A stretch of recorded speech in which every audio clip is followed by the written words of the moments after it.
Good evening, ladies and gentlemen. Welcome to another broadcast here for Fast Break here for IE Sports Radio. You're the week for always sports.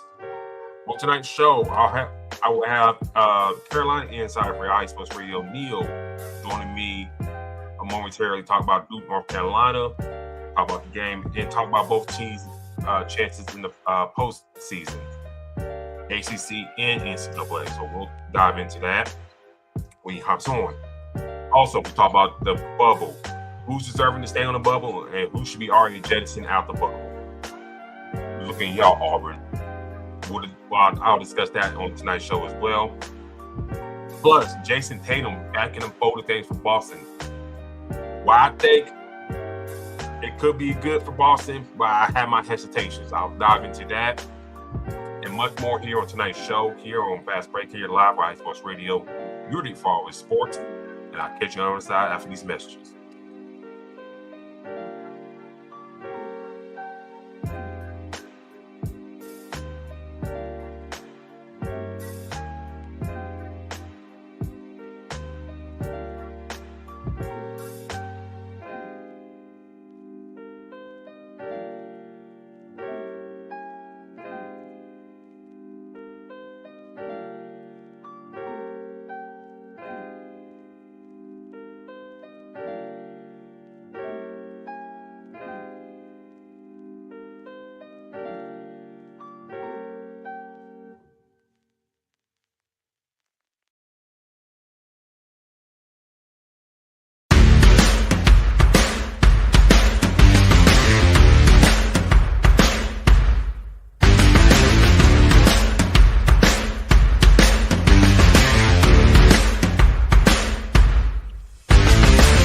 IE Sports Radio fans, this show is brought to you by Planet Jerky Premium Brisket Beef Jerky.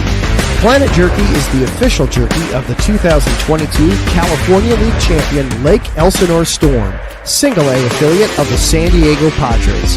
This all brisket jerky has gluten-free options, contains no MSG, no sodium nitrate, is low in sugar, and high in protein. Go to their website at planetjerky.net and follow them on Instagram at Planet Jerky. Planet Jerky, the jerky that's on a whole other planet.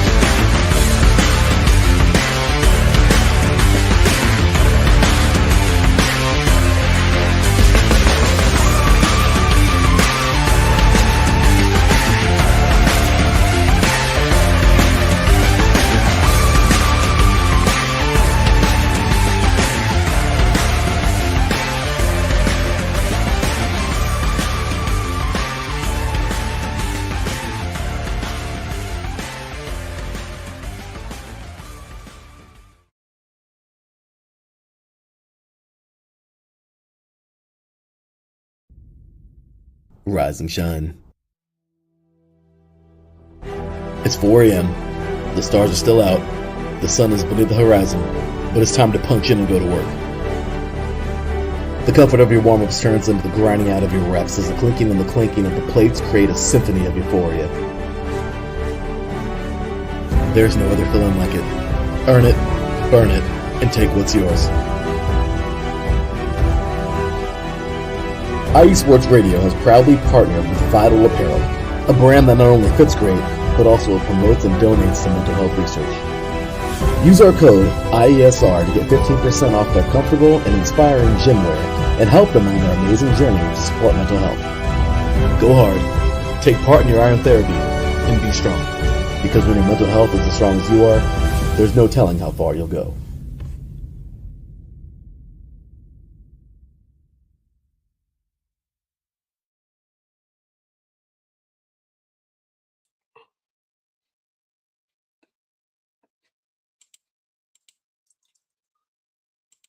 What's good, everybody? Thank you for tuning in with us here. Well, with me tonight. D-Locke has his night off tonight.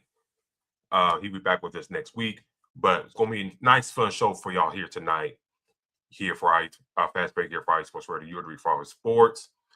Now, normally on Sundays, we kind of be doing this thing now. You know, we talk about the NBA going Sunday night, stuff like that. We kind of been talking about the game and kind of talk about that and come back in and out the game right now. We got the Spurs and Rockets going on right now with Victor Wembanyama at the line right now. But But we're going to put that to the side right now. Got a special guest right here, and don't want to take too much of his time. Got Neil here, our Carolina insider for IE Sports Radio. How you doing tonight, sir? Hey, I'm good, man. How are you doing? Doing Well, pretty I could good. be better, I guess. Hey, man, it happens, man. I hate losing. I hate losing my rivals as well. I'm an Alabama fan, and if we lost to Auburn last night, the way they've been playing all season, I'll be mad. I'm just hear the barn. Hey, yeah, we got I think the other night was, I don't want to say it was expected, but Duke has been playing outstanding. It's been an incredible season for them, but that first win for Carolina was exceptional. But I think the one that's probably hurt the most so far this season is that loss to NC State. And of course, with the ACC's realignment, there's no second game with them now. So there's no try to even the series or get some payback. It's just, if you lose, that's it for the season. So hopefully we meet them again and we can get some revenge back. Let's go ahead and dive into it, Neil. Duke, Carolina, Happy and Cameron Indoor Stadium. Coming to this game, very pivotal, more like momentum for best, especially North Carolina, with Caleb Wilson going out with a non-contact injury for the rest of the year. Which, God, that pissed me off. Yeah, right, that's what you think we were getting him back, and something like that happens. It pissed me off because I think if you get him back into the fold of things, I think they'll go along for them to be at least get to an Elite 8 run. This is my opinion. I think you're right there. Yeah, Caleb Wilson's obviously, he's been the driver for this team all season, especially on the offensive side. He's missed the last 7 games. He still leads the team in points. He's got about 476 points to Henry Vesar's 474. So even with this missing the last 7 games, he still leads the team in points. So obviously the catalyst and the engine for this offense. Let me ask you this. You did a preview for the game. Coming into the game, without Caleb Wilson, how do you foresee Carolina playing against Duke in Cameron without Wilson? How do you foresee the Tar Heels to play against the Dukies at Cameron? Yeah, it's going to be really hard because, like I said, with him being such the focal point, without him, I think it's a lot harder for them to have had an identity. I think that's been something that's been missing from this team, I think, for the past couple of years. In Roy Williams' era, you had a point guard who was your identity. You had R.J. Davis. You had your Ty Lawsons, Joel Berry. When those guys were in there and when they were on, you knew how that game was going to go. And you had a driver out there on the court for the coach. Without Wilson, you really haven't had that. I don't think Carolina over the last couple of seasons now have had a true point guard that's really been able to lead the team on the court. This year we've had, Dixon and Trimble and even Evans, who was brought in to try fill that role, but none of them have really been that floor general that UNC has been accustomed to having for the past 15, 20 years almost now. And then as the game has gone along and was going dominant, they won 76-61. How do you the first few minutes? How did you feel things were in your eyes? How the game's going to go in the direction the first few minutes in the game. Yeah, I was pretty impressed. Honestly, my family and I were out, and I was following along with the game, and I was pretty impressed that they were hanging in there as well as they were. They had a little spell. I think it was about 10 minutes or so into the game where they kind of went flat for a few minutes. Duke was able to open it up to about a 10-point lead, but they climbed back into it. They got down to a couple points right before half, and then obviously started off the second half all right. Got it to within a point. It was 3 points with such trouble. I had a really nice drive for 2 points to close it down, but then right right about the time I like really was finally got home, was able to sit down and watch it. They just went absolutely cold. They went cold shooting, and even worse, I think they went cold on rebounding. They just could not rebound to save their life. I watched, I think, multiple series where Duke had third and fourth chances on the offensive boards, and you just can't, you can't do that with anybody, really, but definitely a team like Duke. Yeah, especially with Duke and how I don't know if cerebral is the right word with them this year, but it just seems like it's just like they're more focused. John Shire's not letting last year what happened with Flag and company kind of like not happening with this group. And I think I agree. I think he kind of recognized like, okay, I had the number one overall pick, Cooper Flag, and I couldn't get the job done. Now, granted, they lost to Houston, tough matchup right there. But I think this time around, I don't know if you agree with this or not, maybe a better scorer and Boozer than Flag at this point in their new careers. Yeah, that guy is Boozer is an incredible player. I mentioned Wilson is leading the team, UNC with 474. Boozer's leading Duke with 705 points so far this year. So absolutely just blowing the competition out of the water, and really just incredibly versatile all over the court. And as much as I hate to say it as a Carolina fan, it's an objective Carolina insider, just an incredibly versatile player and a great pickup for Duke. Yeah. And then, they ripped off a 22 run in the second half that kind of just really killed Carolina's chances. And then I won't say Duke coasted, but they kind of just stay on the neck and whatnot. Yeah. After losing this game, as the Carolina fan, what's your mindset after this loss and going to the ACC? You got the 4th seed, and now you got the couple buys. Yeah. What's your mindset, after this loss? And then, like I said, Wilson's not going to be joining you on this journey. Yeah, exactly. Without Wilson, it's really tough because we've got that double bye, which means we'll watch a couple rounds play out. The first one will be Virginia Tech and Wake Forest. Whoever wins that one will go up against Clemson, and then the winner of that game Tar Heels will face the winner of that game. So you're looking at Virginia Tech, Wake Forest, or Clemson, all of which have given Carolina very challenging games this season. I think Virginia Tech might have been a 6-point game. Clemson, I think, was a 4-point game. So, single-digit wins, very tight games. So that's going to be a challenging game for sure. And then, provided they can get past that game, their next matchup is almost certainly going to be Duke.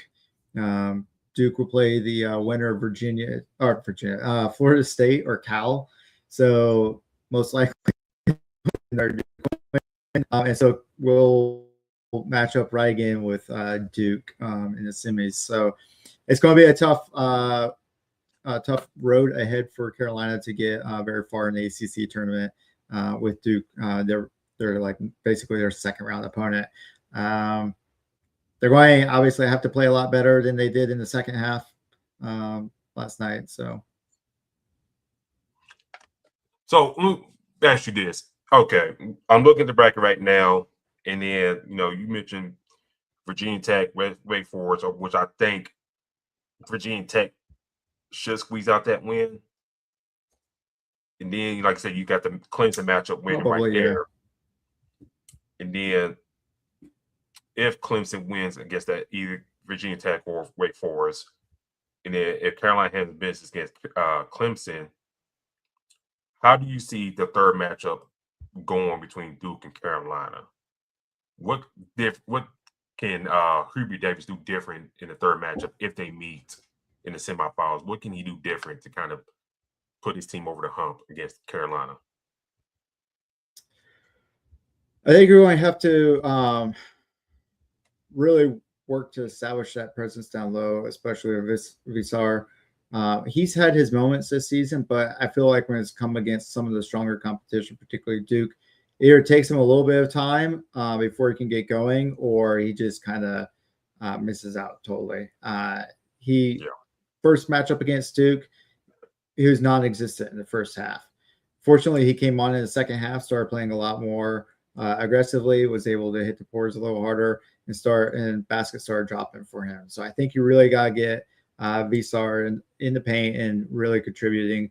He has a tendency, if you watch him, to get really frustrated, especially when he starts missing those rebounds. He can get bodied around a little bit down low, which is surprising for a guy his size. That shouldn't happen to him. So Davis really, I think, has to get in Vesar's head before the game and remind him and let him know that he needs to own that area. He needs to own the paint and clean up the boards for sure. I think too, they need to, I know they rely on a lot, it feels like this year, but they need to not be so trigger happy from the three. I watched, especially in that NC State loss on one possession, Carolina take 4 3-pointers in a row, miss every single one of them. And it's like they start to get down and they want to start taking the threes. I think I heard last night Tremble, since making that 3-pointer against Duke to win the game, is something like 3 for 18. Ain't good. Yeah, exactly. That's not good. And Tremble is he's not the best 3-point shooter, but he's decent enough. He's worthy of taking the shot when he has a clean shot. But he wasn't very good last night. Dixon has been playing pretty well out in perimeter. And then I think you're going to have to find like really your second scorer. Visar's going to get you, probably upper teens, but you need to find somebody who's going to match Vesar in that area.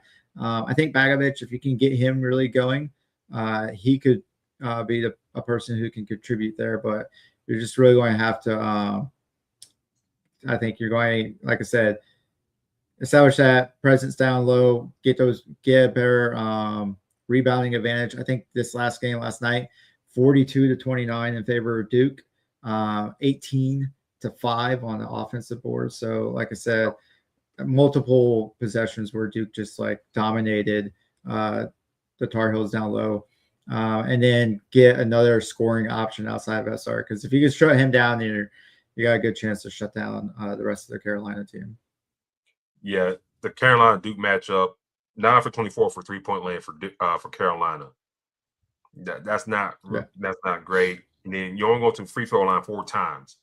So I think if they get to that next matchup, gotta get those Duke guys in foul trouble. Absolutely. Especially Blue. I think it's another main one. You got to get those guys in foul trouble. And like you mentioned about that's a good point. Vassar, like you mentioned about Keeper Davis, you got to get into his head. You got to, kind of create some offense for him to get him going. And I think that's kind of like being a lost art in basketball for the past decade. That, you don't kind of drop too much for big men, to get those guys going. You're just hoping, they rebound, dunk, all that stuff to kind of get stuff going. But sometimes you got to draw plays for these guys, and hopefully they got the simplicity to do a couple post moves to kind of get themselves going. And I think if they can do that, with Vassar, get, Boozer in foul trouble, get Malik Brown in foul trouble, and then now you kind of making Duke go deep to the bench. And I'm not saying the bench is not weak, but it's not really been tested this year. I think that was a good key to their first win, that first game too.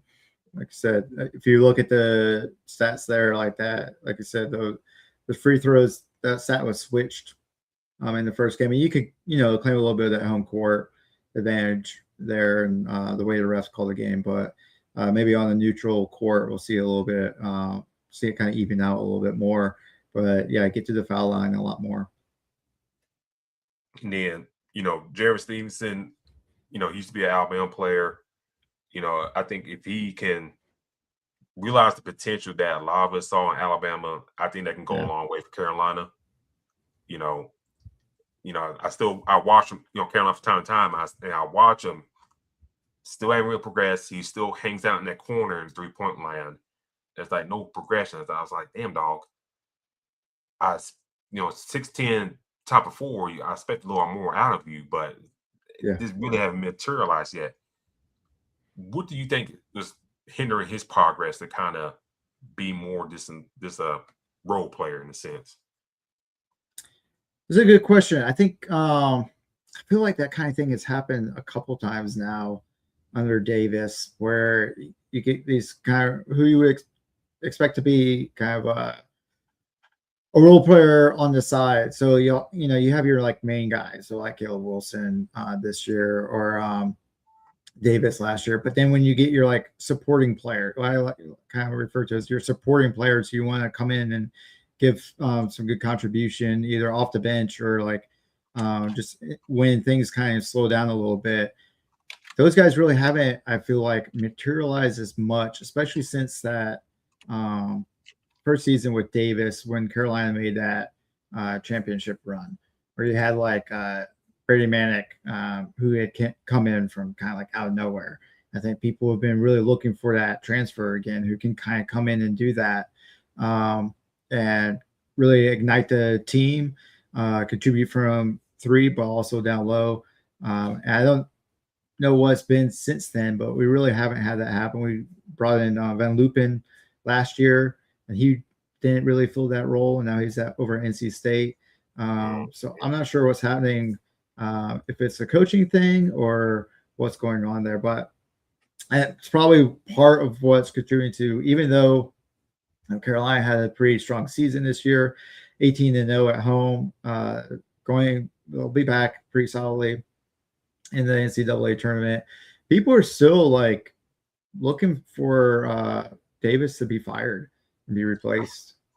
Even with all of that going on, there's still people who are looking for him to not be around anymore, just because they feel like he can't coach up those other players. Unless the player comes in with, an immense amount of talent and can kind of do stuff on their own, they're not seeing him coaching and developing players the way they have in the past. Let me ask you this about Carolina and the pressure of the job.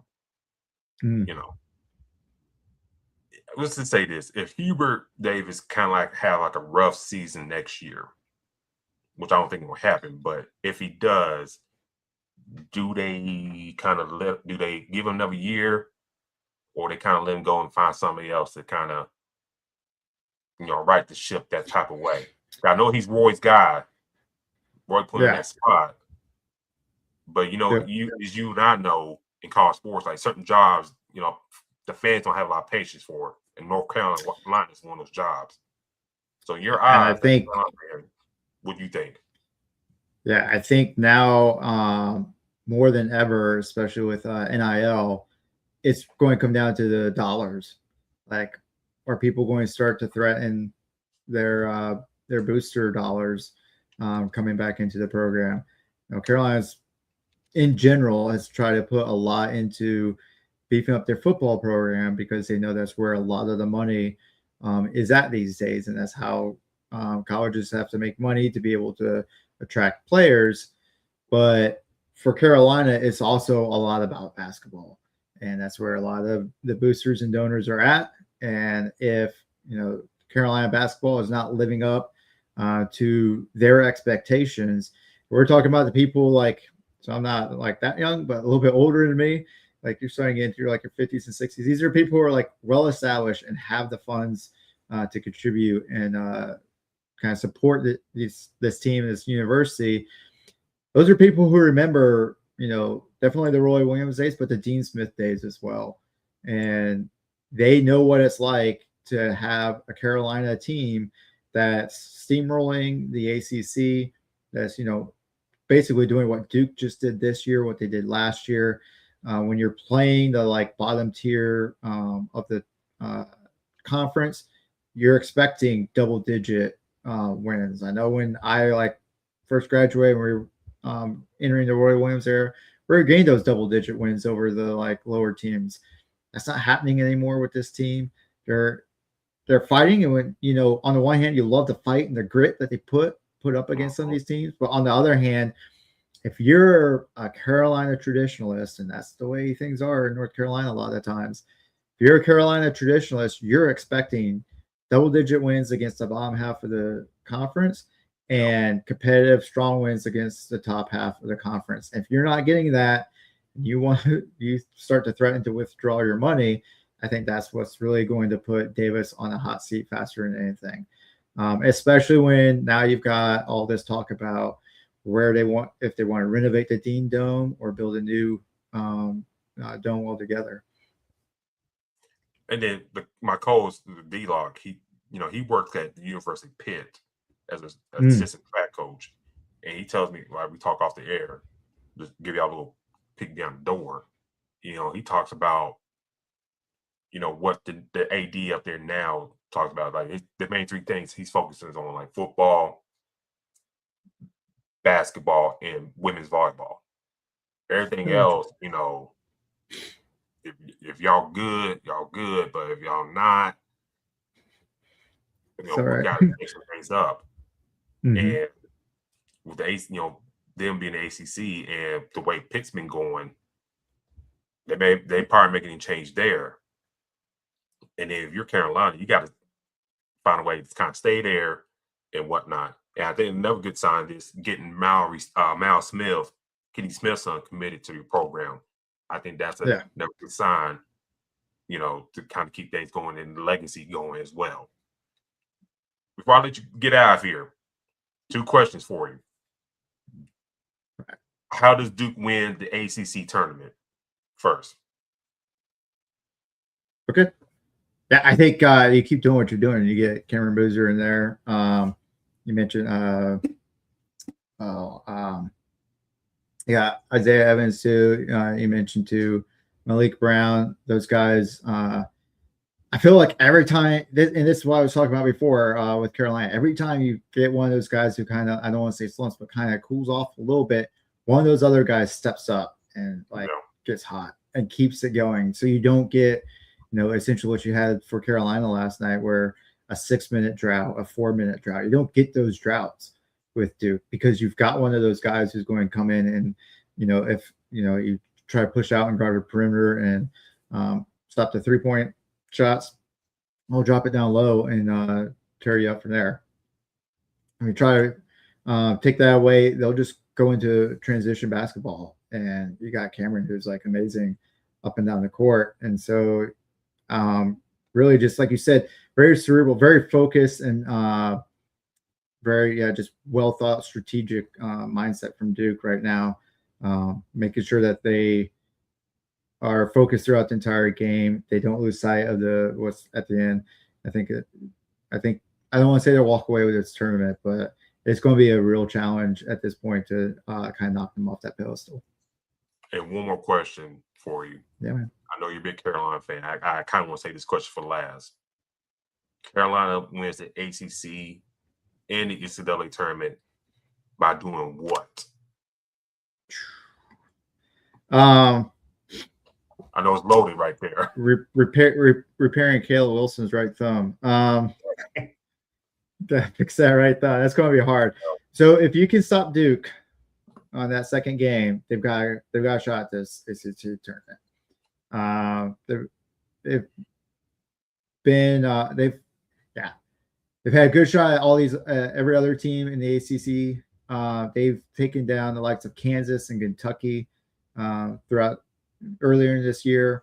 So we know they can play with some of the top competition, but so if they can somehow get those second role players going, if they can again clean up the boards and cut down on those second chance points. I mean, good God, like 18 offensive rebounds for Duke. That's nuts. You take those away, and it's a much closer game. I'm not saying they win, but it's obviously a much closer game. Get into some transition basketball like we used to play. That's the other thing that I haven't seen nearly enough of this year. There's a lot of half-court sets, which are fine, but Carolina basketball, again, and I think it comes back to not having that true point guard, thrives in transition basketball. If we could get back into that and just outpace and outrun the competition, I think we have a deep enough bench.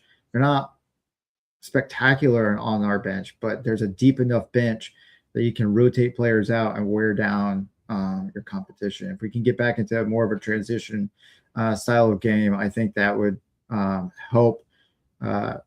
Wear down the other team, puts the other team in on their heels, puts them in a better opportunity to get them into foul trouble, and start playing that kind of game. I think that's really what could get UNC past Duke and what could take them to the ACC championship.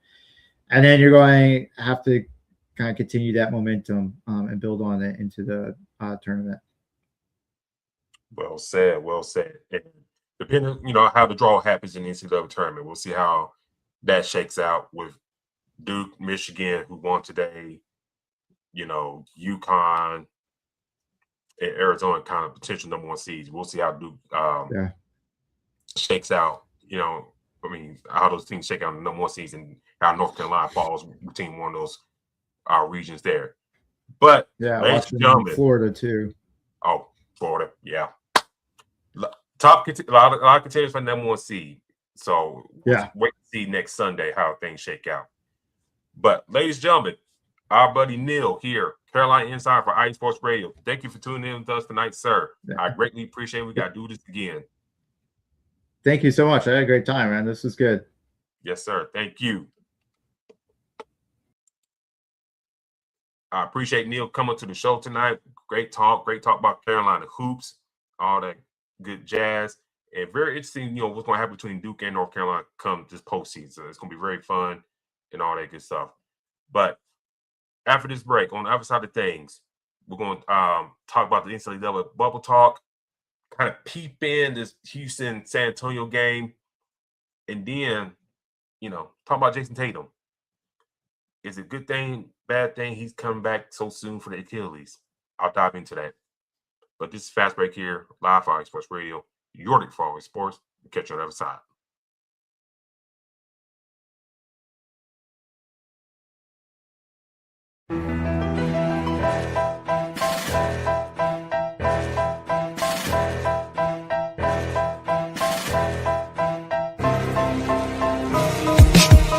For the last 10 years, IE Sports Radio has been bringing you amazing content ranging from interviewing legendary athletes, coaches, and other authorized media personnel to building tailor-made shows dedicated to all major sports cities around the country. Make sure to follow us at IE Sports Radio on X, Instagram, Facebook, TikTok, and YouTube to keep up with the latest in sports and with all of our shows. Also, make sure to check out our daily updated website at iesportsradio.com. At iesportsradio.com, you can see our daily show schedule and check out all of our show pages with personal bios to learn a little bit more about each of our awesome hosts. In addition to our show pages, you can catch the IE Sports Radio blog, Hall of Fame, Fans of the Month page, and our merchandise shop, including t-shirts, tank tops, caps, long sleeves, hoodies, and more. For now over a decade here at IE Sports Radio, we've continued to be by the fans, for the fans, and we thank you all for your support and for making IE Sports Radio your direct feed for all that is sports.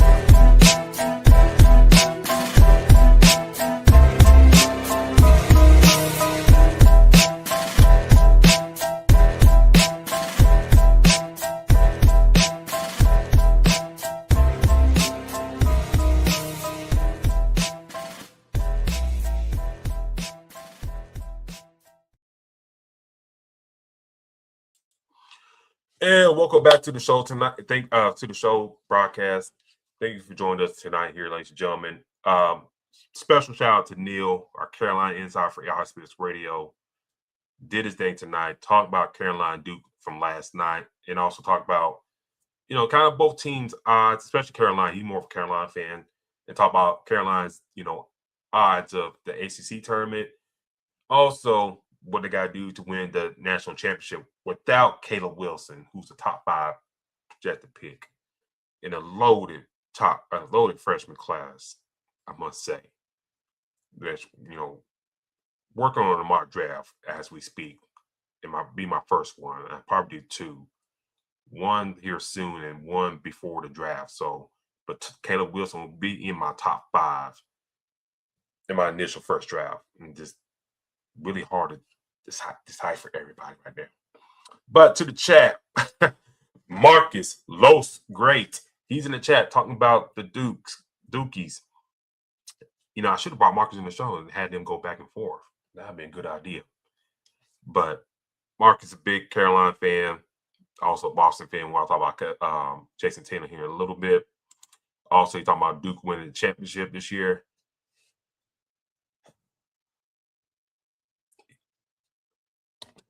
I can't argue against that. No, I really can't argue against that. I'll be real. If Caleb Wilson got hurt in practice again, I'll put North Carolina up there as well. But damn, it's kind of hard to argue against Duke. UConn's gonna be up there. Michigan, they won today against Michigan. Watching the end of that game, they're gonna be tough out. Houston gonna be tough out. Florida, like Neil brought up, it's gonna be tough out. What the hell is that? Anyways, I live in Alabama, folks, so you hear a lot of planes shit. You got the rest on Arsenal, like honestly close by, about at least 30 minutes away. So I hear a lot of planes, all that stuff. I got one of the larger army bases in our area, close by. So you hear that, that's what you think of. And this is a person who used to live on Alpha Air Force Base as well. And I hear planes all the time, like shit. But anyways, yeah, Duke got good chances, but damn, there's other teams that I just named off. It's gonna be tough. Iowa State, who kind of cooled off here a little bit, they're tough out. Kansas.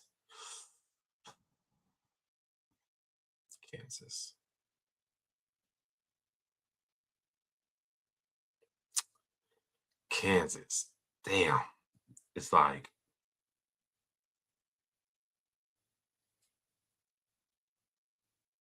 if Peterson was fully healthy, I'll probably put him up there, but I don't think he's fully healthy.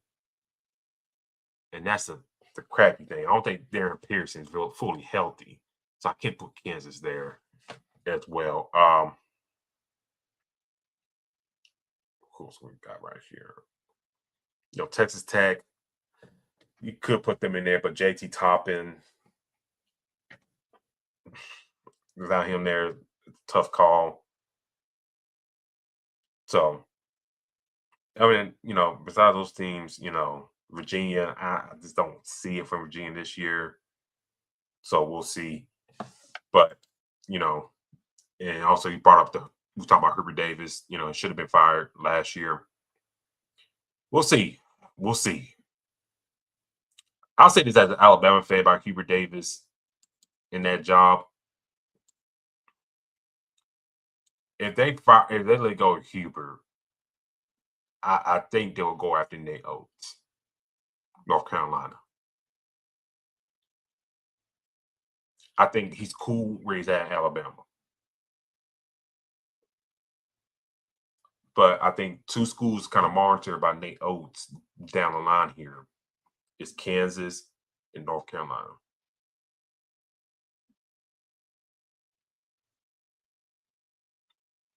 Two legacy programs. Nate Oates has built a reputation for himself as one of the better coaches in college basketball. Of course, I think the pressure is going to be tougher because, in Alabama, it's more of a football school, but, he kind of built the basketball somewhat as a juggernaut. His playing style, recruiting, he just got Jason Richardson's younger son committed to Alabama. I get to this talk here in a little bit, but Jason Richardson's son just committed to Alabama. So, and while I read from the older brother Jace, he could have been Alabama too, but this miscommunication happened, and it didn't really happen that way. And of course, he went to Michigan State, where his father went to. But now the other brothers come down to Alabama, and that class, and then if they get a couple other dudes, Caleb Holt, if they get him, and now the class is really cooking. So Oates and his staff, they brought a lot of goodwill over the past few years to be where they're at right now.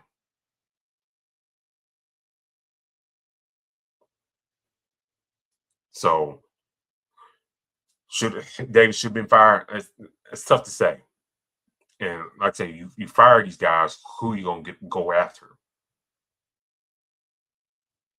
You know, Georgia Tech got rid of Damon Steinemeyer.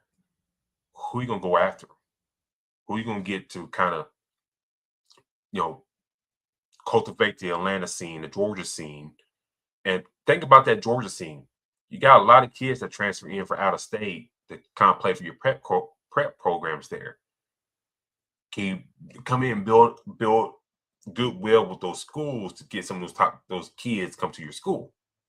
Now, Georgia Tech is a tough school to get into, but if you can get a couple of those kids here and there, and hit transfer portal here and there, stuff like that.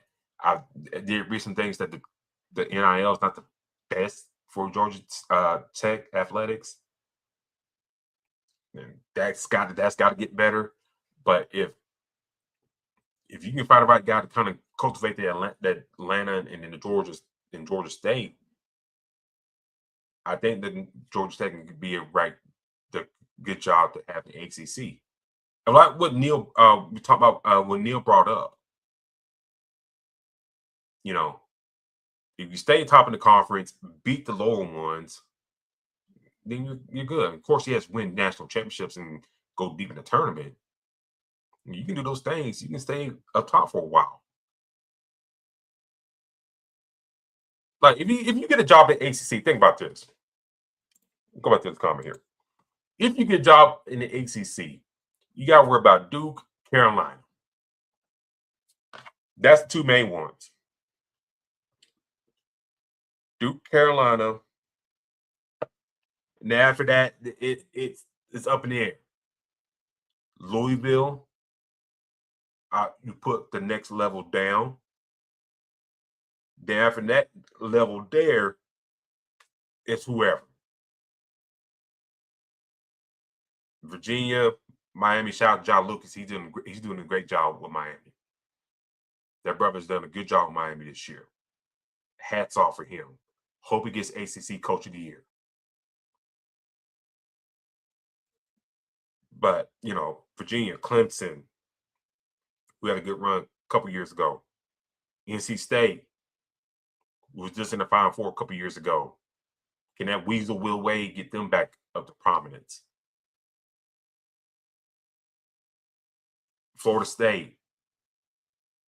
And you got that. So you got that group there, Virginia Tech. You throw them in there. And after that, Syracuse, which I think they might fire Dwayne Autry and get somebody else in. So that's another blue blood job, finding the right person. But after that, SMU, Cal, Stanford, Wake Forest, Pittsburgh, Notre Dame, Boston College, and Georgia Tech. I mean, all the schools I named, they always been like this in the ACC. They always been like this. Like, some be like this, but then be like this for a little bit. Then, you know what I'm saying? But with Duke and Carolina, they always been here. Now, of course, Carolina has a couple of years they've been like this, but they always been here. Everybody else is just kind of like. And if you're a Louisville fan and see this and say, well, Louisville never been like that. Kenny Payne era. Enough said. That Kenny Payne era, if you were a Louisville fan, you were just singing the fucking blues every game when he coached.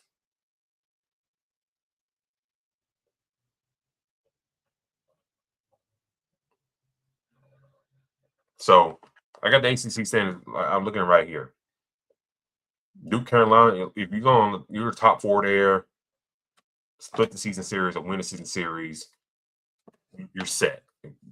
Making deep runs in the tournament, stuff like that, you're set.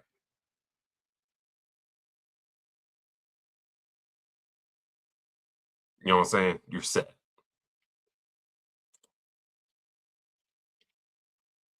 So, should Davis be fired? I don't know. We'll see. He's got a decent class coming in. Yeah. So we'll see how things shake out for Carolina in the ACC tournament. One step at a time. All right, bubble talk. Now, yesterday, I watched the Alabama-Auburn game. Alabama versus Auburn. Auburn coming into this game, for some reason, Joe Lunardi's last four-in has got them in the bubble. Up to that point, before the game happened in Tuscaloosa, Auburn, let me put the record up, had a record of 16-14 going to that game. A record of 7-10 in the SEC. Now, I was sitting there watching. I went watching my game with my dad. Watching this game, Alabama got to the early lead, like a very early lead, got into the lead, and they never let up. Never let up. It was senior night. I should have asked somebody that want to go down there, but all that good stuff. And pulling the score right now. Alabama beat Auburn 98-84 and controlled the game from the opening 10.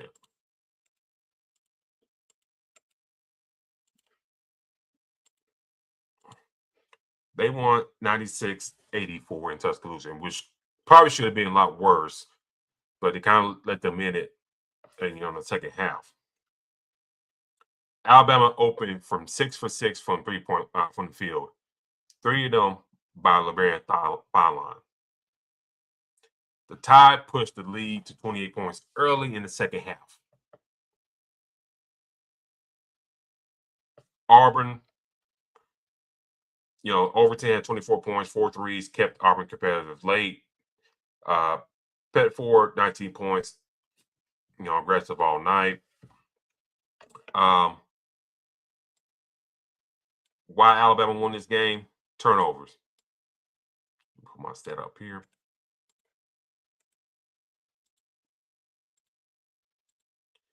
Turnovers. Alabama protect the ball, 7.9 turnover rate, while Auburn struggled.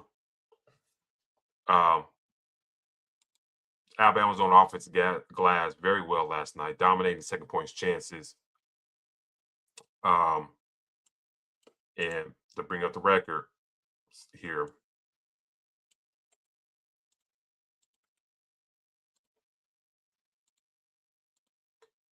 Alabama finished the regular season 23-8, 13-5 in the SEC. Auburn falls to 16-15, 7-11 in the ACC, has now lost 8 of his last 10. Y'all tell me, Auburn fans, Barners, little brother, y'all tell me that y'all still a tournament team. Look at that record there. Look at that record.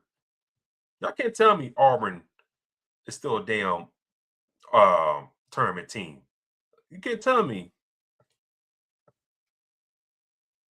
You can't tell me that Auburn is still worthy of an NCAA tournament spot.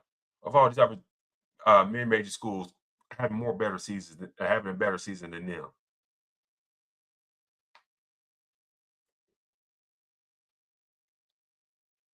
Let me get my thing out real quick.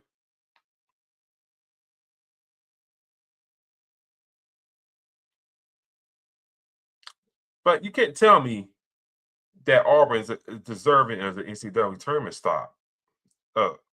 Excuse me. You can't. Not that record, and not them losing last of the 8-10. No. No, that can't happen. And I think, to me, this is part of the problem. Part of the problem of these leagues expanding like this, because when come tournament time, stuff like that, you kind of scraping the bottom of the barrel. We're gonna be real. You scraping the bottom of the barrel here to get teams to get to the NCAA tournament, and they try to talk expansion as well. Hell no. Hell no.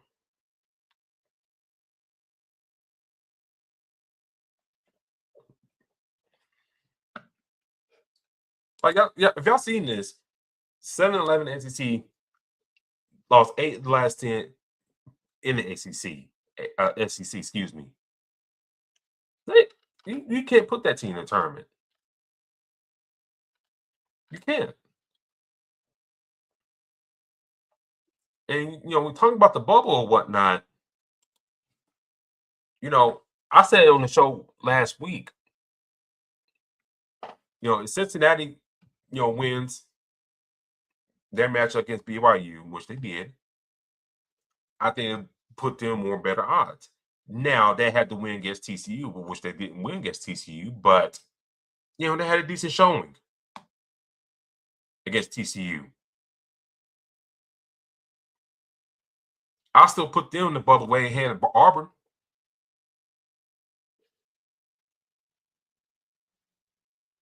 Georgia, same thing. They in the bubble, but I think they deserve to be in the tournament because I think they played way better than Auburn consistently all throughout the year.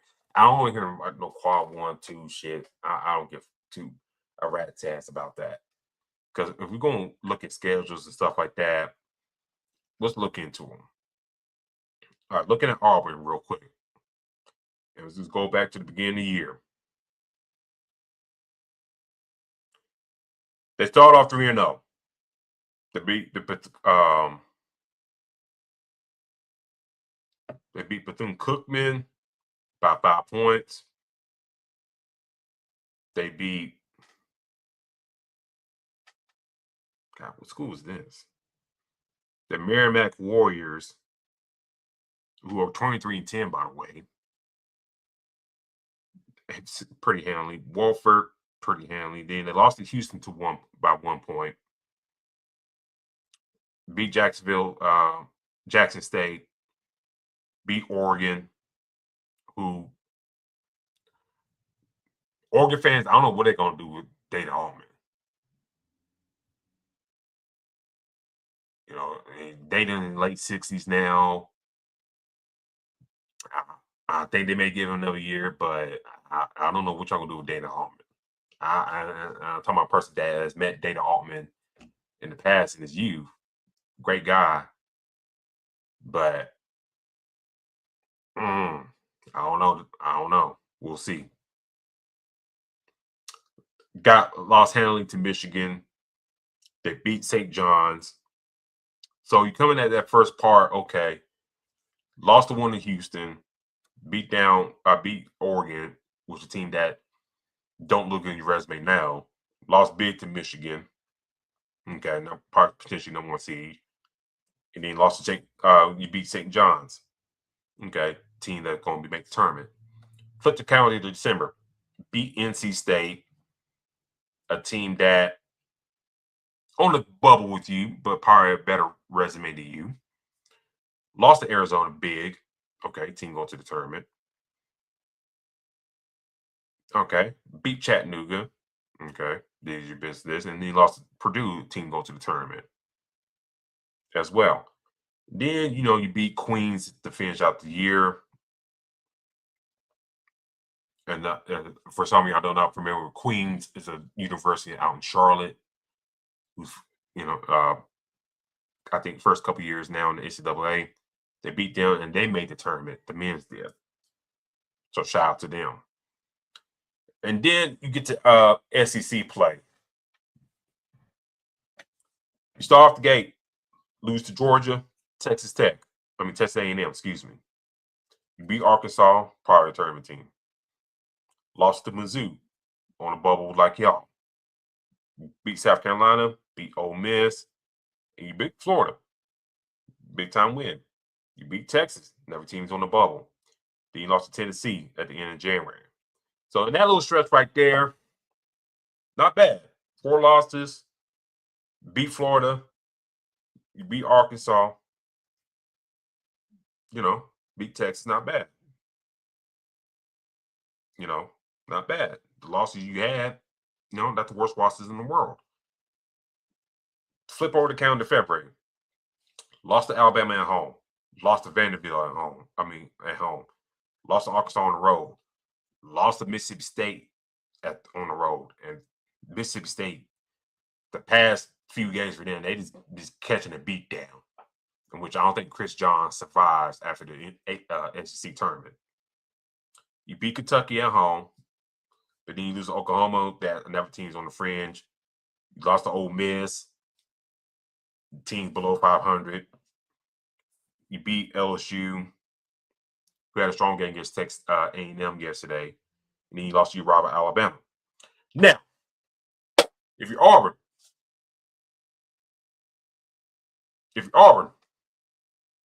you got Mississippi State Wednesday at 2:00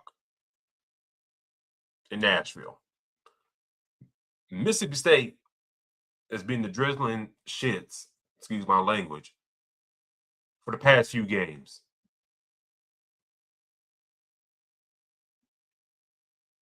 The way Mississippi State been letting folks score 100 points on them with the ease is an understatement.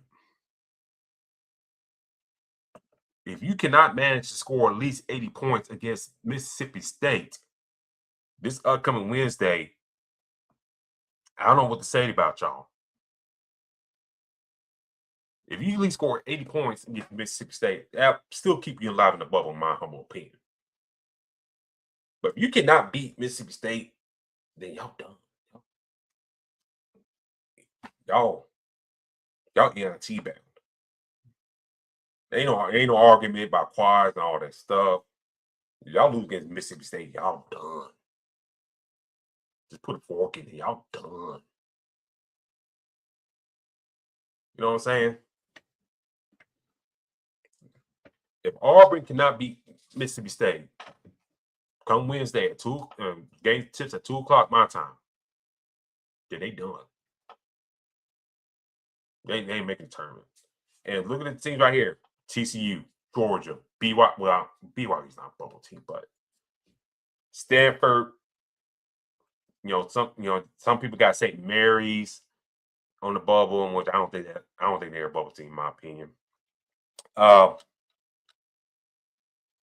the other, not St. Mary's, but Santa Clara, excuse me, got them a bubble team. I don't think they're a bubble team, in my humble opinion.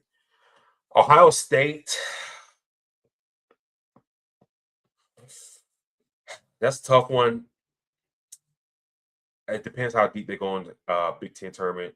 New Mexico, I don't think they should be a bubble team, but I think they got to win a couple games to kind of secure themselves. Indiana, same boat as Ohio State. They got to win some games in the Big Ten tournament to kind of get themselves in the tournament. I dare say Indiana probably has to win the Big Ten tournament to kind of make sure they get themselves in, because I don't think even a deep run is going to save them. Because some people still trying to put Miami of Ohio as a bubble team because how they play. And I think it's just kind of hogwash that a team that's undefeated, the lone undefeated team, mind you, in the country, and you still got them, we still got them in the bubble. It's like, what are we doing here? If a team finished undefeated in the season, you're guaranteeing in tournament. It's hogwash that if they happen to lose their conference tournament, the first game of the conference tournament, wherever they play, they should be regulated to the NIT, and that's bullshit. That's bull. I don't care if you're trying to fill out, seats at these arenas come tournament time.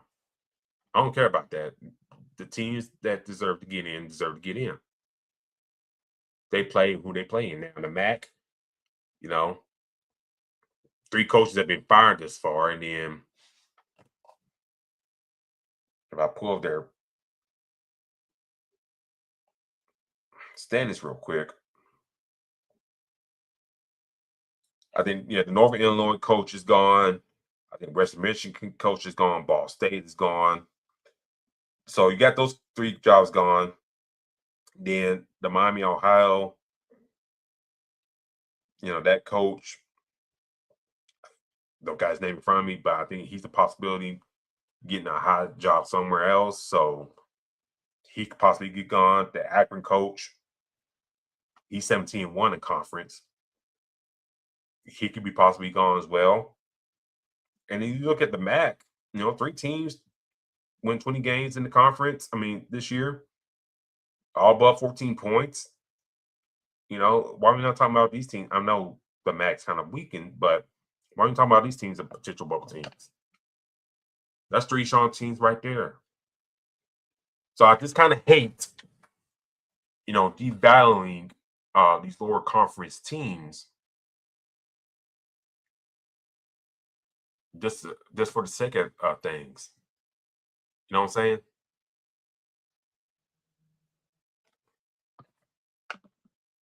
Just for the sake, I need to fill seats up, in Birmingham, Greensboro. You get my point. So if Miami, Ohio, let's just say they run the table in the MAC tournament, if they finish undefeated, they deserve the spot in the tournament. If they get clipped or they get tripped up at the MAC tournament final against Akron or Kent State, they still deserve to be in the tournament. Don't punish them because who they play and all that stuff. That's bull crap.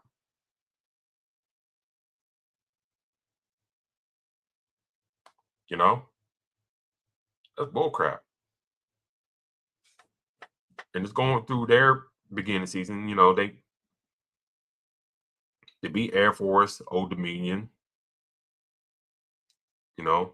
Arkansas, Pine Bluff. Second part of the year. East Kentucky, North Carolina, Asheville, Maine, Bowling Green. I mean, you beat who you schedule.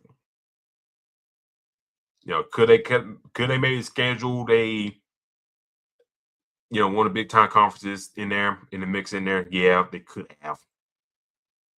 Schedule like Penn State or somebody like that you could beat, but you can't punish this team just because what their schedule is. Going undefeated in this day and age, college basketball, any stage college basketball, especially in this stage when these kids come and go as they please, transfer in and out, all the good stuff. Hats off to them.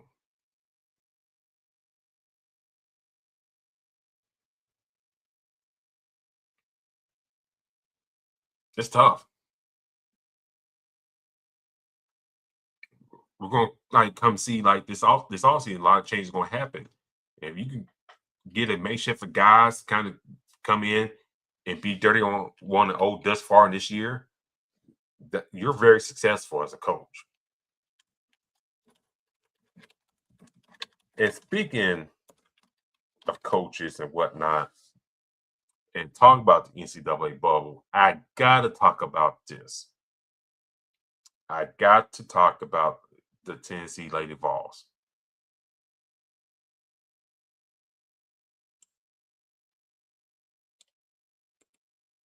I got to talk to Tennessee Lady Vols here. I know we don't talk women's hoops too much. We should. But the Tennessee Lady Vols, boy, it's bad.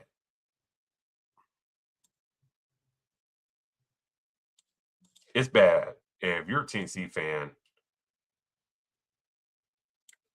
I don't know what to say. Tennessee women's basketball, I respect from afar because Pat Summitt's a hell of a coach. And this is me speaking this as an Alabama fan.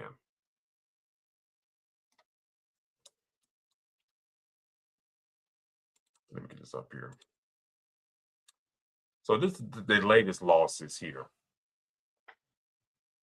They lost to Alabama 75-64. Watch that game. And watching that game, let me what's that coach's name?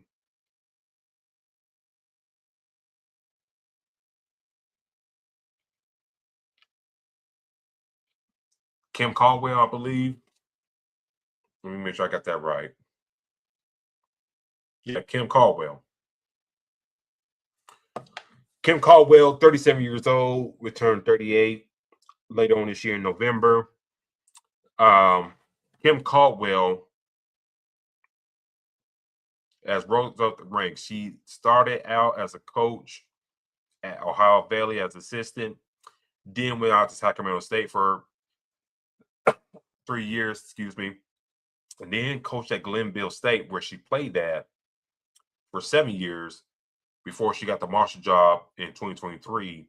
Then after that, after 1 year in Marshall, that's what I'm going to touch on. The 1 year in Marshall, she got the Tennessee job. And for those that don't know, Glenville State is a Division II school, and she did a great job there. Right? I mean, you can't take that away from her. You know, she had a great run there, made the Final Four, like I'm reading right here, twice there at Glenville State. So she did a hell of a job at Glenville State, 35-1. Like, if you look at her record there, 191-24, very impressive at a young age in the 30s, or late 20s to early 30s, 30s. And have multiple losses under 5. And you gotta give her tip of the cap to her on there. And won a championship in 2021, 2022. Then she gets hired at Marshall, 26-7, 17-1 in the Sun Belt Conference, and they made the first round of NCAA tournament there, which they lost. And then the AD in Tennessee, White, hired her, and last year they went 24-10. They made the Sweet 16. This year, it's just kind of been like a hot mess. You know, you hear stories about the players having issues. There's like no camaraderie with this squad. And what I tweeted from my show's account here,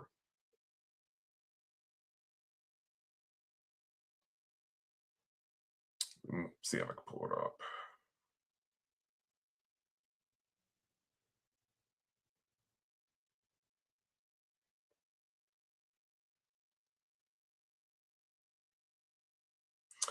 This is what I tweeted kind of after this game. After I watched a full game for the Lady Vols this season, the team is very unorthodox. No ball handlers, no support system, and just bad substitutions. I understand pressing Alabama and creating turnovers is very easy to do against the Lady Crimson Tide. But it seemed like, you know, when they kept pressing and stuff like that, the big man for Alabama just kept getting easy baskets. They're just breaking the press very easily. Until, like, multiple times during that game, I was sitting there watching, like, damn, you had the two bigs on the other side and one player right there.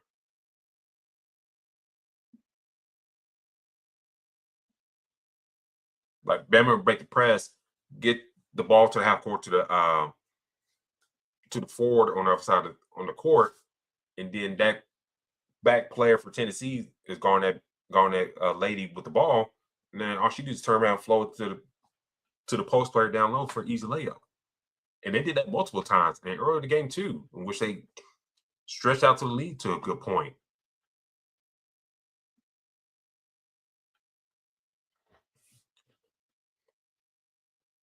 But look at these losses here. And they're still trying to put Tennessee Lady Vols in the tournament.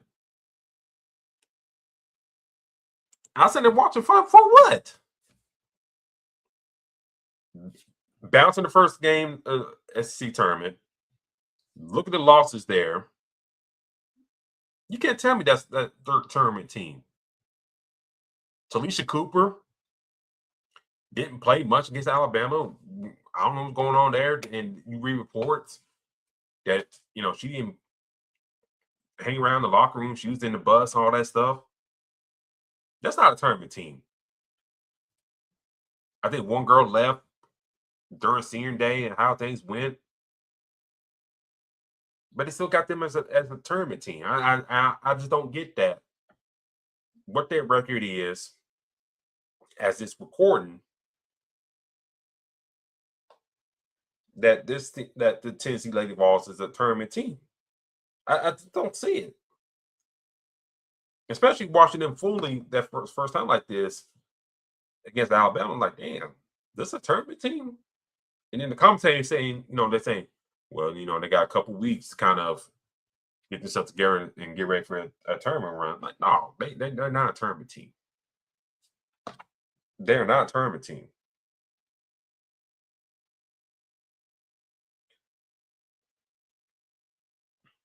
Look at it. They're 8-8 in the SEC conference, but they're not a tournament team.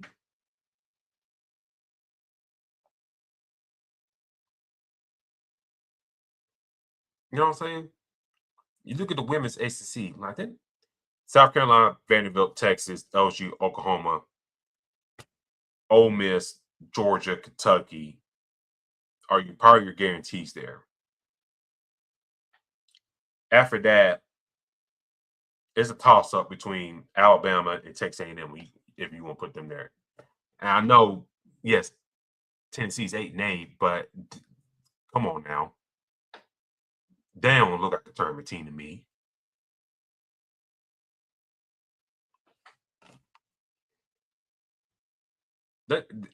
Y'all can't sit there and say the Tennessee Lady Vols are a tournament team. You can't say that.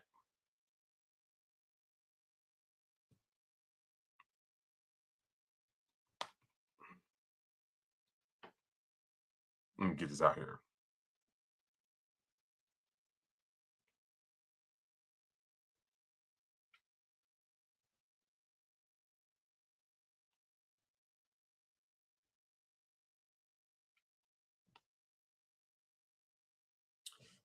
Give me just 1 second. Bear with me. But y'all can't. We can't sit here and be for real. Despite them being 500 in conference play, that they're a tournament team. We can't say that.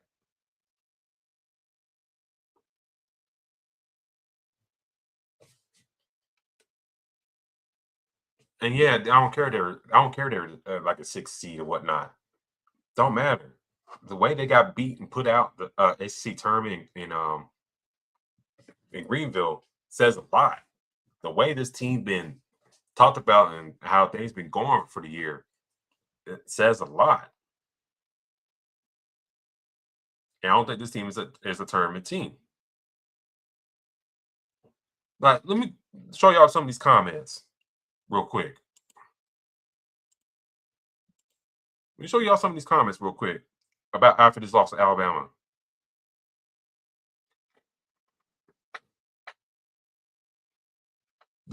Some of these Vols fans are still mad about the baseball situation.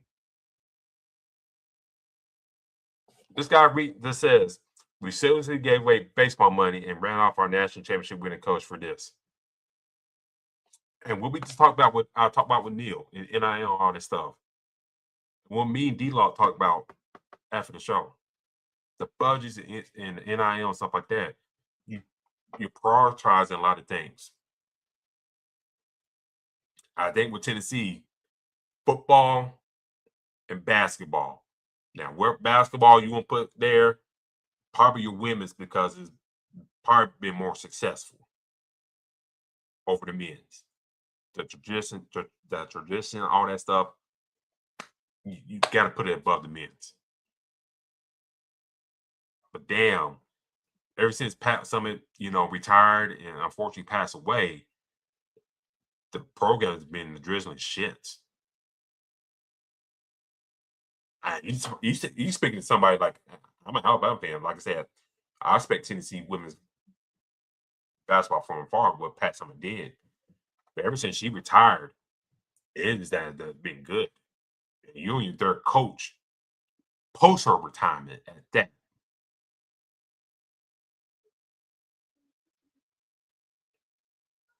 And that's not a great look. read some more of these comments. Not shocked that we lost, but never thought I'd live to see the day the Vols quit. Lady Vols team quits on their coach. Those girls should be ashamed how they played this season. Somebody comment about the AD doing a good job, Danny White. Some people say bring Carol Lawson home, which I don't think she'll leave Duke. Let's be real about that.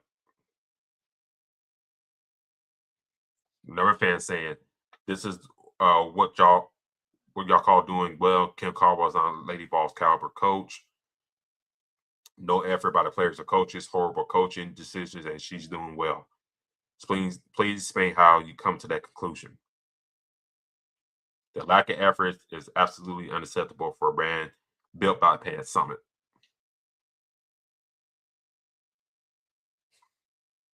I'll read one more.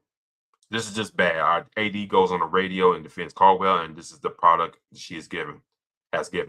I'm disgusted. Pathetic effort, horrible coaches, horrible coaching decisions. When the heck happened with Cooper? Hey, Vol fans, I really don't know what to say. But I will say this.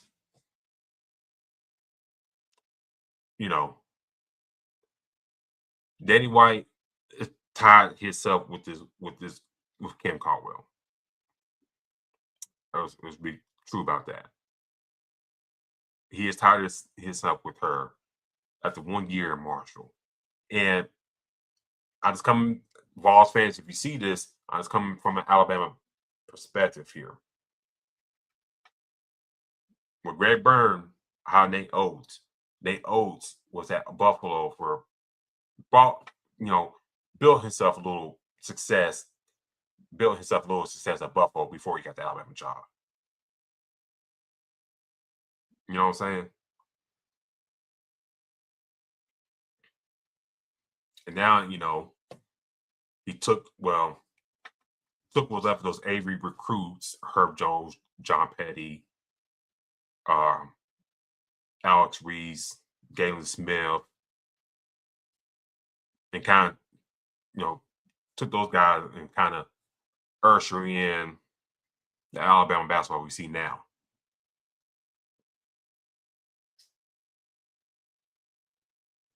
Once you get his style of guys in there, all that stuff, now you kind of see what Alabama is now. So much so that now, you had Kentucky trying to get him 3 years ago. Where Calipari got shown the door.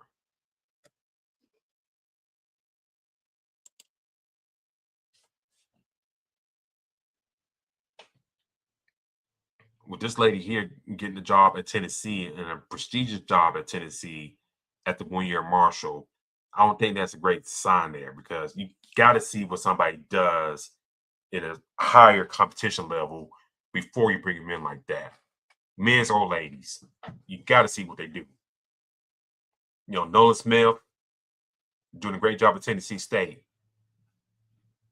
Do I think he's going to get like a bigger job? Probably so.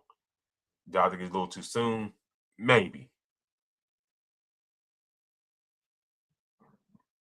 But yeah, she came in, had one great year going to Sweet 16, but kind of seeing year two that things are not going well. And you can't go Sweet 16 to bubble team at Tennessee. You can't do that if you can't call well. So, do I think they get the tournament? I think so, just because of name. Do I think they deserve it? No. Do I think Kim Caldwell get another year? Yeah, because I think Danny White put his name on her, put his name with her, and he kind of stuck with her. Before I got here, ladies and gentlemen, I did promise this. Jayson Tatum back in the fold with things with Boston. 2 games in, they came back on the Maverick game, and let me pull it back. before I get out of here.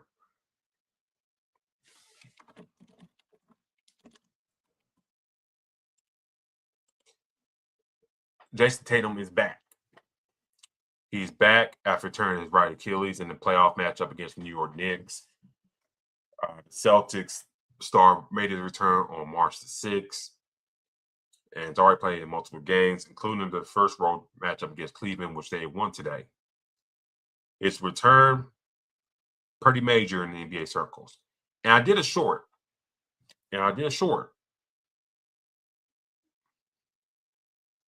Discussing about his return. And in just of it, I'm saying, if he's back, cool. But I don't think Boston should try to rush it. I'm going to take it back. He shouldn't try to rush it just because. If you're Boston, you're trying to look at the big time investment you made with him, not too long ago. You got the guy like in a big time contract, big time money, guaranteed money, and you need him healthy all the way through to that big time contract.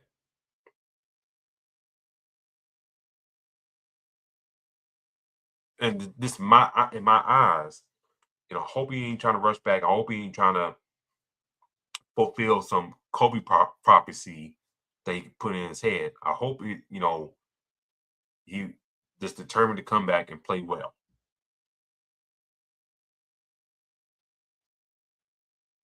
So being real, like Boston, Boston, I mean, I don't say they didn't need him this year, but they've been playing very well without him. Now, it's great that he's came back along the time he did because Vooch is out for the next month, so I think it's great for him to come back to kind of help offset the scoring down low and stuff like that. So look at Boston right now; they're second in the East. Got a big time win over Cleveland earlier today. About 2.5 games behind Detroit in the number 1 spot.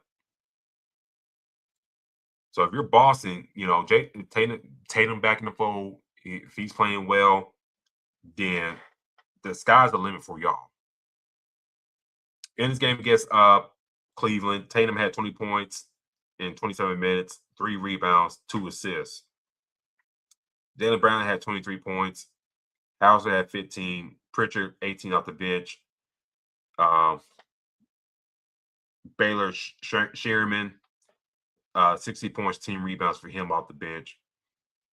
So for me, it's just like, hope he don't rush back. Hopefully he plays smart basketball and don't hurt himself. I think that's the main thing with me.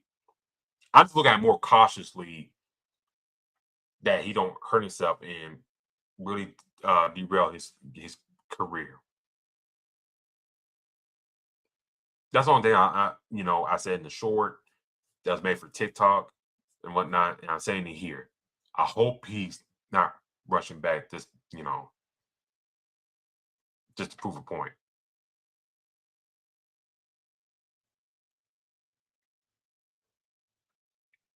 I mean, I know last year going out like they did in the playoffs was not great.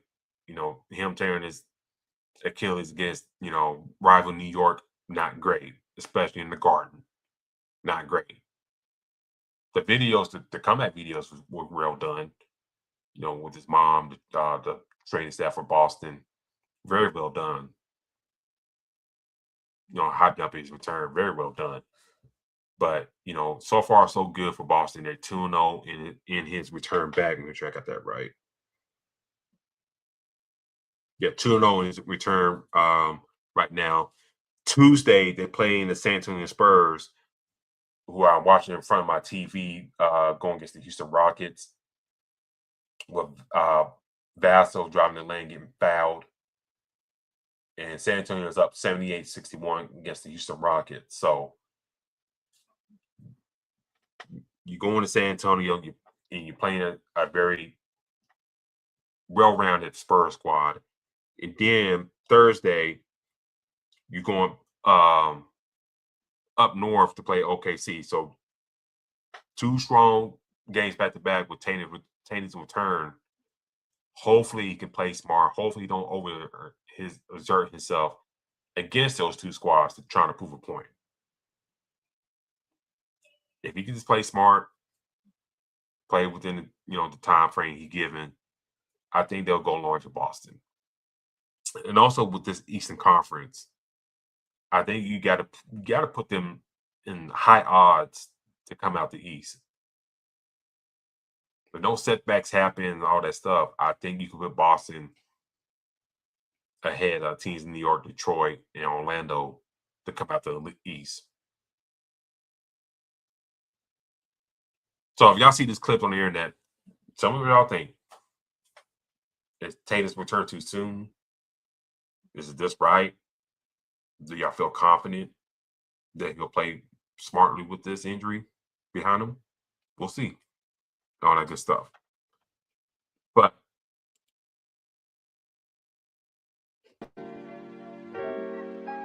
this has been our show tonight, ladies and gentlemen. Thank you for tuning in with me tonight. D-Locke will be back with us next week. Also, next week, NCAA tournament announcement. Who makes the tournament, whatnot. We'll discuss that. Who's in, who's out, who deserves to be in. We'll dive into all that. So next week is the NCAA tournament show. And I got to figure a way to get up the bracket on the show. I got to figure out a way to do that. So I won't figure that out. It's going to be kind of hard. But, thanks to AI, I can probably cook up something on that good stuff. But, anyways, do follow the show at Fast Break IESR. That's Fast Break at IESR. Do follow IE Sports Radio on all your social media feeds, wherever X, Instagram. Well, if X ain't selling your stuff to small head people, but Instagram, Facebook, TikTok, and YouTube. Subscribe to the YouTube channel. The race to 1,000 is on and popping, so subscribe to the YouTube channel. Once we go live every Sunday, you'll get that notification bell. Get that notification. Hit that little bell notification, because once we go live, it'll pop up. You'll see my beautiful face, D-Locke's beautiful face, and whoever we got joining the show every Sunday as well. But if you follow D-Locke at Twitter/X or /813 is /813. And I think the same handle for Instagram as well. Do follow me on Twitter/X is Spawn4288. That's Spawn4288. Also, do follow me at the Crooks Process on Instagram and Facebook as well, and TikTok. I do some videos there as well. And probably gonna do video questioning Titans off season already, because what the hell we're doing with our offensive line, we shall see. But this has been our show tonight, ladies and gentlemen. Like I said, free agency, NFL free agency is about to pop off here tomorrow morning. So do follow all your social media feeds up with us, especially the football news and all the signs, all that stuff happening there. Like I said, this week, conference tournament week, next Sunday, NCAA bracket breakdown. We'll have a loaded show next week. But special shout out to Neil. Thank you for tuning in with us tonight. Join us tonight, talking about Carolina hoops. Shout out to our sponsors. Other than that, I'm out here. Talk to y'all next week. Peace.